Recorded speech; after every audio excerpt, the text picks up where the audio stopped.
Hello and welcome to the GSMC Book Review Podcast, brought to you by the GSMC Podcast Network. I am your host, Sarah, and it's Tuesday. So first off, as always, I hope you had a wonderful weekend. Hope it was, everything that you like weekends to be, and also involved lots of reading. And also, it's Tuesday, so we have another author interview. I'm very excited about this one. I'm excited about all of them, but I'm excited about this one because it is a returning author.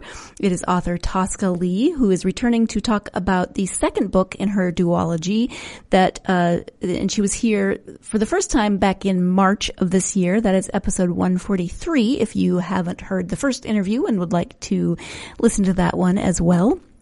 This time she is back to talk about the second book in her duology that started with The Line Between, and now this second book is the sequel. It is called A Single Light. These are thrillers. They're a bit dystopian, a bit apocalyptic. And so let me go ahead and give you the description of the second book, A Single Light. 6 months after vanishing into an underground silo with 60 others, Winter and Chase emerge to find the area abandoned. There is no sign of Noah and the rest of the group that was supposed to greet them when they emerged. The same people Winter was counting on to help her locate the IV antibiotics her gravely ill friend Julie needs in order to live. As the clock ticks down on Julie's life, Winter and Chase embark on a desperate search for medicine and answers. But what they find is not a nation on the cusp of recovery, thanks to the promising new vaccine Winter herself had a hand in creating, but one decimated by disease. What happened while they were underground? With food and water in limited supply and their own survival in question, Chase and Winter must venture further and further from the silo. Aided by an enigmatic mute named Otto, they come face to face with a society radically changed by global pandemic, where communities scrabble to survive beneath rogue leaders and cities are war zones. As hope fades by the hour and Winter learns the terrible truth of the last 6 months, she is called upon once again to help save the nation she no longer recognizes. A place so dark she's no longer sure it can even survive. Fast-paced and taut, A Single Light is a breathless thriller of non-stop suspense about the risks of living in a world outside the safe confines of our closely held beliefs and the relationships and lives that inspire us. That is the description of A Single Light by Tosca Lee. It is the second in the duology that features Winter as the main character. And in the first one, we get to know Winter. We get to know the pandemic that has wreaked such havoc on the world in this book. And as it says, they have spent the last 6 months in an underground silo, and they come up expecting things to have gotten better, only to find that they are much, much worse. This book is the first one was fast-paced and had so much action and stuff in it. This one as well, but it also has more of a creepy factor, and Tosca and I talk about that a little bit in the interview. There were moments that I just felt like shivers, which, is good when you're reading a thriller. And this is, as I think I mentioned the first time, this is the kind of thriller that I like. Creepy, well, not too creepy, but, kind of tense and action-filled and survival-ish. I'm not a huge fan of gore, as I've mentioned before, horror, gore, those sorts of things. But this type of thriller is definitely my preference when it comes to thrillers because it's fast-paced. It is page-turning. I can't wait to get back to it when I'm not reading it. So I was so glad that Tosca agreed to come back on the podcast, and we got to talk about this book. And I, got to read this book. I would have read it at any rate. But this gave me a very good reason to read it and move it up on my to-be-read list. At any rate, let's go ahead and have Tosca tell us more about this book as well as the first one. Again, the first book is called The Line Between. The second book is called A Single Light, and the author is Tosca Lee. Let's go ahead and get to that interview. Hi, Tosca. Welcome back to the podcast. Thank you so much for having me back. I am very excited to have you back to talk about your new book, A Single Light. Before we get to the book, though, if you could just share a little bit about yourself in case people didn't listen to the first interview or need a refresher. Oh, sure. Oh gosh, this is always so hard to answer. A little bit about me. I write novels. I've got 11 novels out now. I write historical novels and thrillers. These days, mostly thrillers.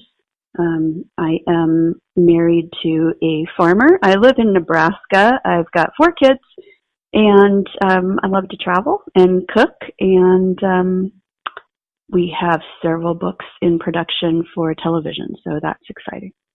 That is exciting. This is actually the second book now. You were on the podcast, I think, in it's been a while. It was at some point a few months ago, I think, because the first book, The Line Between, came out at the end of January. So yes, this is my second book out this year. So that's exciting, and it is A Single Light is the sequel to The Line Between.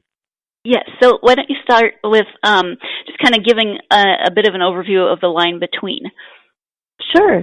The Line Between is a story about a young woman named Winter Roth, and she is 22 years old. And at the beginning of The Line Between, she's getting ousted from a doomsday cult where she has grown up and spent the last 15 years of her life. And so it's basically the only life she's known. And so now, as she's starting over in this secular outside world that she's been taught to regard as evil, suddenly, some strange things are happening in that outside world, namely, a disease that has come out of the melting Alaskan permafrost has begun to turn into a full-blown pandemic, and it comes down the Pacific Northwest and marches across the U.S., and it's a very scary disease. It causes rapid onset dementia in its victims.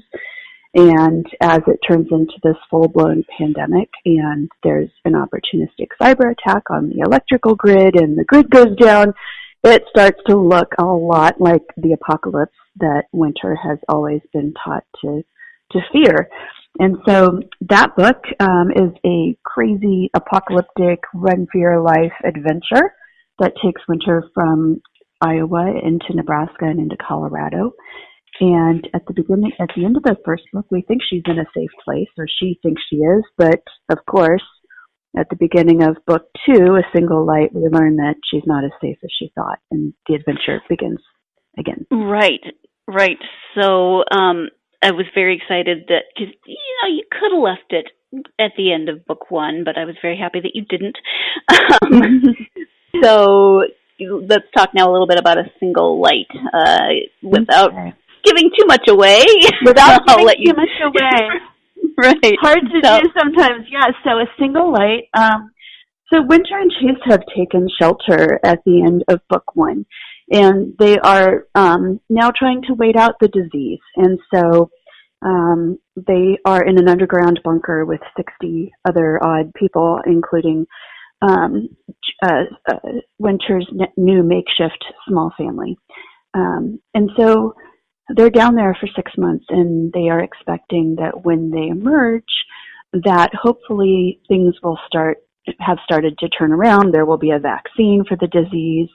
The nation will be in recovery. Of course, when it's time to finally emerge after much drama underground, because, 60-some people trying to live underground in a state of crisis is never a good recipe for peaceful living. Right. When they emerge, of course, things are not as they hoped. And Winter also has a friend in dire need of a very specific medicine that she must now find in order to keep her friend alive. I'm going to jump in here so we can take our first break of the podcast. But, things aren't fraught with craziness and danger enough. There has to be there is this drama of now your friend is probably dying. You need a specific drug. The world has gone to hell in a handbasket, and you've got to go out into it and find this very specific IV to hopefully save your friend. Because it's not enough to just go out into the world that's gone crazy and there are psychotic people and gangs and people with early onset dementia. Nope. Now you have an even more specific mission. So that makes that really drives the book and gives it this very tense, very, fraught feeling. So we are, as I said, going to take that first break. When we come back, we'll be talking more about the book and more about that creepy factor that I mentioned at the beginning. So stay tuned. You're listening to the GSMC Book Review Podcast, and I'll be right back. Golden State Media Concepts Social Media Podcast. Time to hashtag everything. We talk about all the fun, crazy stories on social media. From Instagram to Facebook, Twitter to Tumblr, or probably even Friendster. Join us each week as we explore the quirky side of social media. It's the Golden State Media Concepts Social Media Podcast. It's simple, such a sad song. The one that we rely on to get us.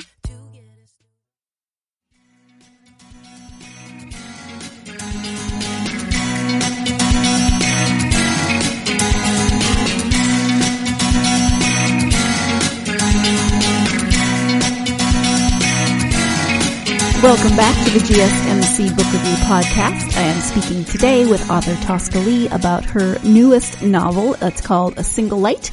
It is the sequel to The Line Between, and let's go ahead and get back to that interview. Yeah, this book is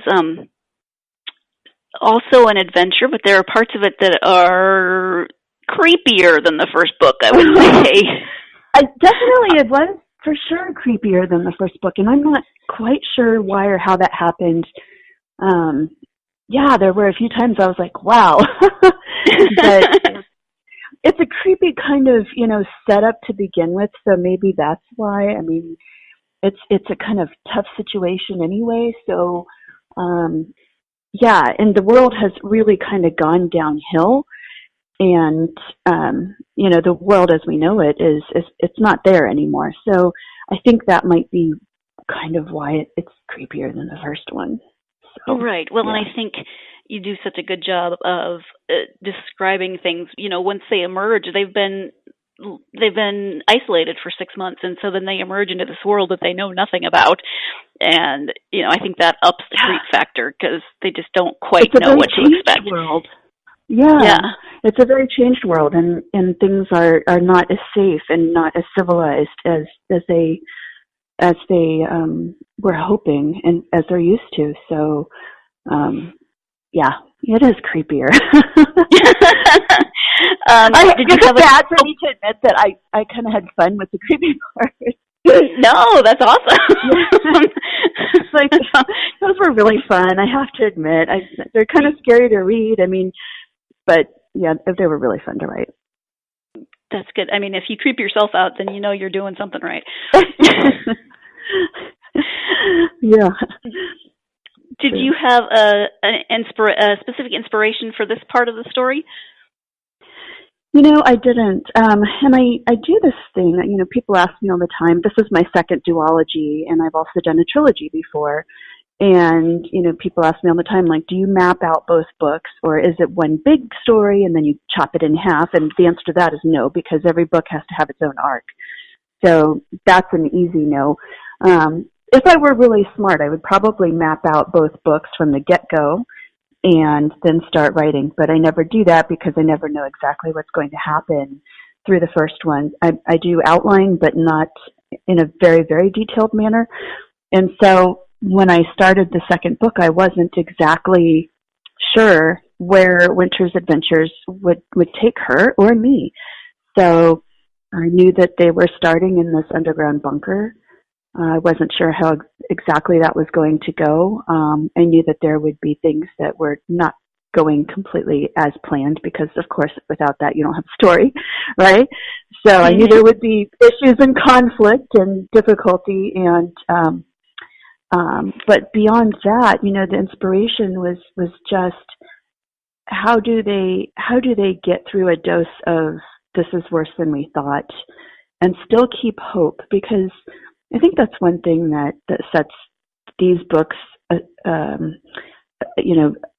apart from others in the genre, the dystopian or apocalyptic genre, which can be very gory and often very grim. And that is this glimmer of hope and this hope for change and a cure for this disease. So yeah. And Winter as a main character is really fascinating. I mean, just because of the way she grew up, and then she emerges at just the wrong time into the apocalyptic world. Her life is not an easy one. No, it's not. It doesn't get any easier in this book. How do you think that she's changed from the first book? Yeah, so, Winter is, she's a really interesting character. She is named after my stepdaughter, by the way. I have 4 kids who are technically my stepchildren, but she's named after my daughter, whose name is Winter, spelled the same way. And Winter is an unusual hero because, often in these kind of apocalyptic situations, the person who rises up as the hero has had some kind of training and they know how to fend for themselves, or they have a very specific set of skills or whatever it is. And Winter's skills have been, staying indoors and waiting for the second coming and, waiting for the world to end. So in a way, she's kind of been prepared for this. But when she's on the outside, she emerges from this enclave and doesn't know how to drive or understand pop culture. And she's had to learn how to use iPhones and televisions and electronics and things like this, which she didn't grow up with. So, she's become a little more world wise, I would say, by the second one. She knows more about the disease because of the events in the first book than many of the other people. So in that way, she is a little more specialized as far as a hero goes. But her hallmark has always been her loyalty to her family, by whatever terms that family is defined, and her willingness to do whatever it takes to save them and try to stave off the apocalypse. Mm-hmm. In terms of the world that they emerge into after their time underground, did you do specific world building for that, or did it kind of evolve as you wrote? Both, and it's always a combination of both for me. I love doing the research part. So, of course, I researched a lot of underground bunkers and doomsday bunkers. And, you can buy things like this. You can buy shares in underground bunkers. There's even luxury ones. So if you have an extra $1 million or $2 million laying around, you can actually invest and set up your own underground bunker situation that's really nicely outfitted for when the apocalypse comes. So, and it's fascinating, to see how does this work and how they store food for the future and, how they plan to have things like water and electricity and things that, are very hard to function without. So there's that, but also just the dynamics of how people are going to interact and survive and get along is something that kind of evolved and came out of the writing itself, which always happens. There's always stuff that just kind of happens organically when you get into the story. Mm-hmm. And I shouldn't necessarily make comparisons, but my husband and I watched The Walking Dead, and for years made more sense to me in terms of resources that they would go a lot quicker. I mean, I feel like sometimes in The Walking Dead, it's been however many years it's been, and they're still finding stuff. And, yeah. So yours made a lot more sense to me in terms of people are just going to be people, and as they kind of revert into their animal instincts. I feel like people would right. take as much as they could wherever they were. Yeah. Mm-hmm. Yeah. I think they would too. Was the writing process any different for you from the first book? Yes, it was, in a big way. And the reason is, when I wrote the first book, there was a lot happening in the publishing industry and with my publisher. Namely, the entire office of my publisher's imprint that publishes my books got shut down, and everything moved to the main New York office of Simon & Schuster. And so there had been kind of a massive upheaval between my book before and this one. And so I was kind of coming into it with that having happened and, me thinking, okay, gosh, it's time for me to dive in. I didn't plan quite as much as normal. So I went into the writing of the first one with less of a plan.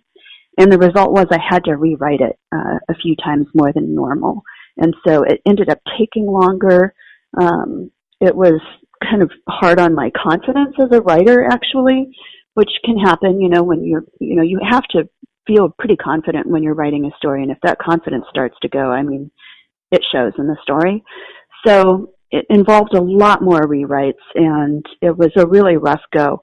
I'm really happy with the way that the story turned out. It just took a lot more kind of, convulsions to get it that way. A single light, the sequels are always a little easier. You've already set up everything. I made real sure to sit down and do a lot more outlining than I had with the first book. And the result was that it was a much smoother write and much quicker. So, yeah. Okay. Yeah. Let's go ahead and take our second break of the podcast, and when we come back, the conclusion of this interview with Tosca Lee. Stay tuned. You're listening to the GSMC Book Review Podcast, and I'll be right back. Tired of searching the vast jungle of podcasts? Now listen close and hear this out. There's a podcast network that covers just about everything that you've been searching. The Golden State Media Concepts Podcast Network is here. Nothing less than a podcast bliss with endless hours of podcast coverage. From news, sports, music, fashion, cooking, entertainment, fantasy, football, and so much more. So stop lurking around and go straight out to the Golden State Media Concepts Podcast Network. Guaranteed to fill that podcast itch. Whatever it may be. Visit us at www.gsmcpodcast.com. Follow us on Facebook and Twitter, and download us on iTunes, SoundCloud, and Google Play.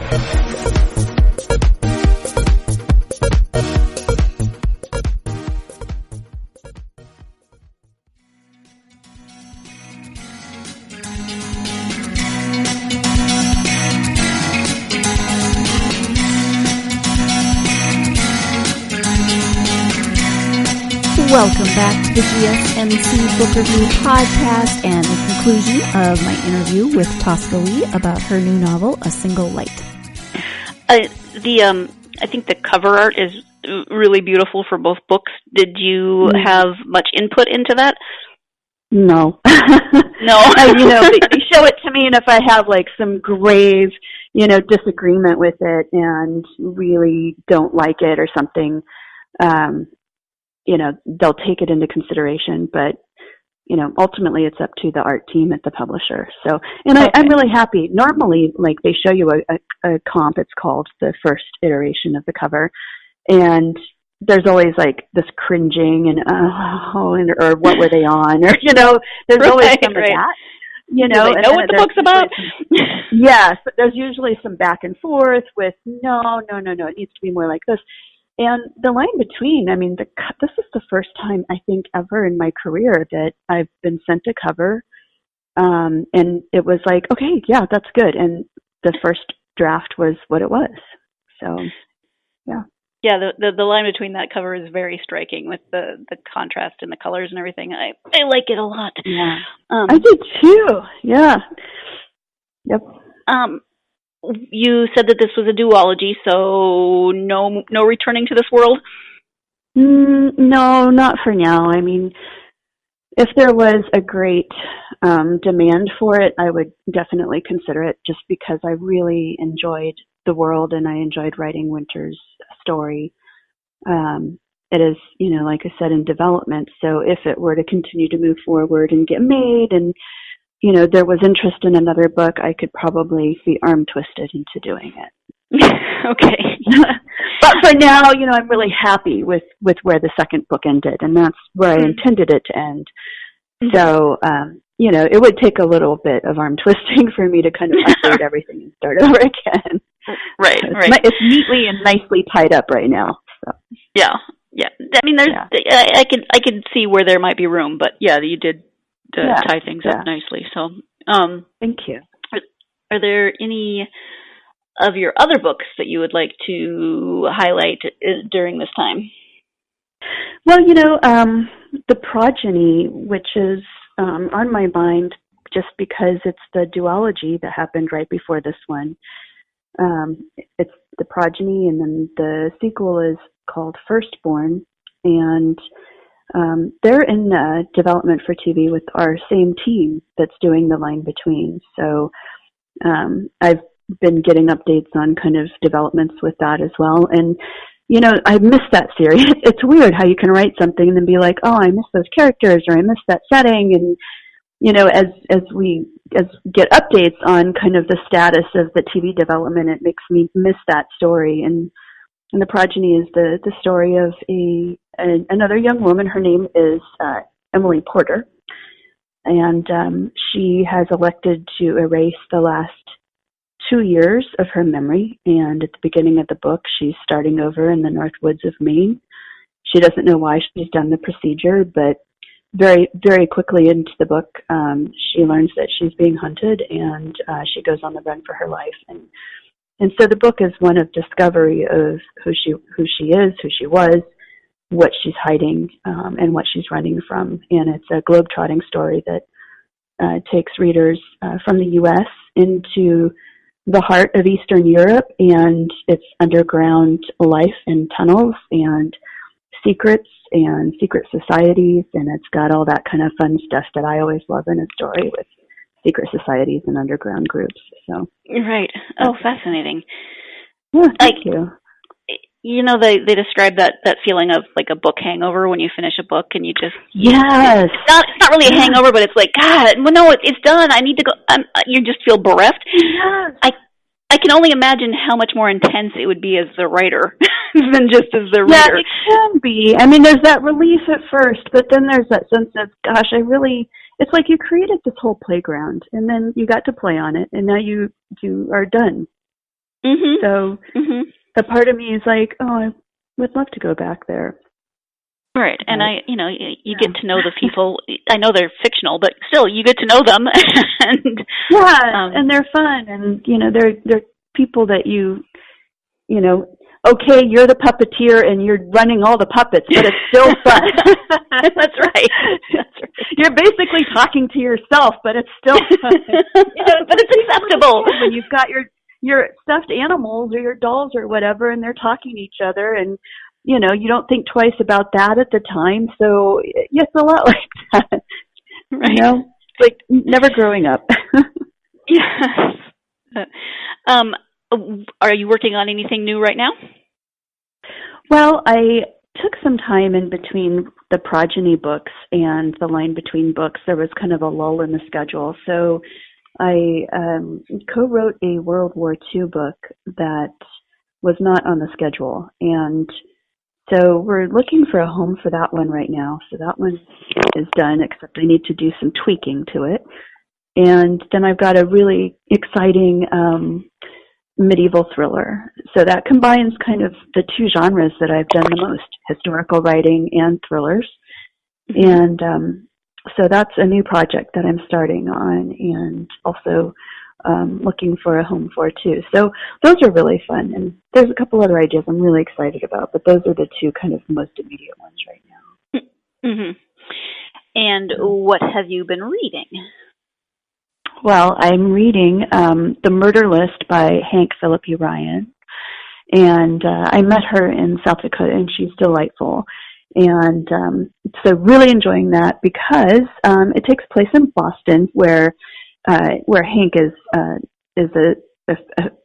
figure on the news there, and she also writes novels on the side. But my sister lives in Boston, so that's really fun. And also Blake Crouch's Recursion, which, he writes these kind of mind-bending science, kind of fringe science type novels that are always exciting. And then I've got a couple of my friends' books that I'm reading for endorsement, who those books haven't come out yet, which I guess is one of the fun perks of this job. So a historical novel by my friend Randy Ingermanson right now, and another historical by Misu Andrews. So those are going to be coming out soon. Okay. Thank you. Yeah, of course. I know you have a website, so if you can tell us the address and where people can find you on social media, that would be great. Absolutely. So my website is just toscalee.com. So it's TOSCALEE.com. And actually, if you go to my website and you click on the menu, there's a menu item called Code.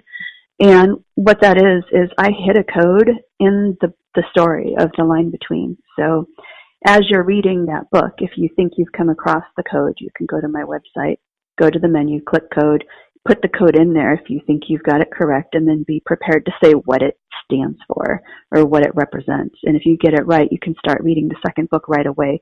It's a bigger sample than what Amazon will give you.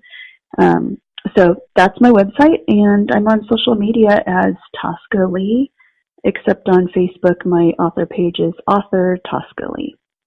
So okay. I'm on Instagram, Twitter, all those places, Pinterest.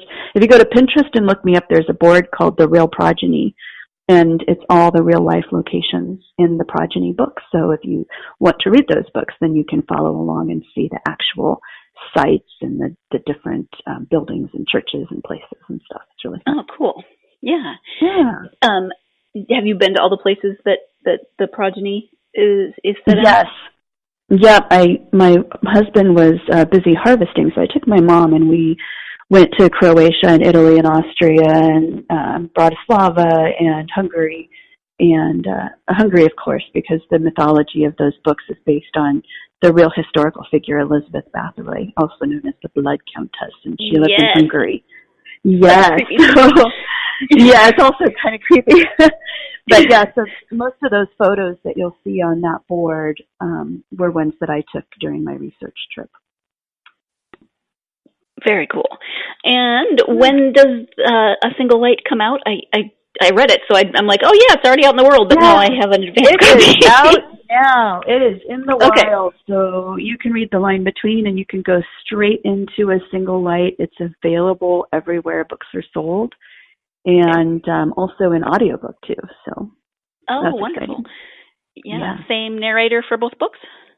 Yes, Cassandra Campbell. She's done Firstborn, which is the sequel to The Progeny. She also did Where the Crawdads Sing and Bird Box, and she's fabulous. Yeah. Wonderful. Thank you. Yeah, we're very lucky to have her. Yeah.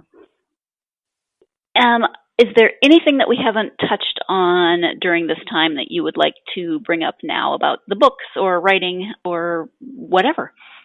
I think by the time that this goes live, we will have some Goodreads giveaways going on. So if you're listening, go to Goodreads and look for The Progeny and The Line Between and enter to win, because those books should be up, and you can enter to win a copy.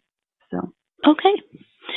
Well, Tosca, thank you so much. I really appreciate you taking the time to talk to me about this. I was so excited when there was going to be another book, and that I got to read it. So I love this world. No, thank you. I'm so glad. I'm so glad.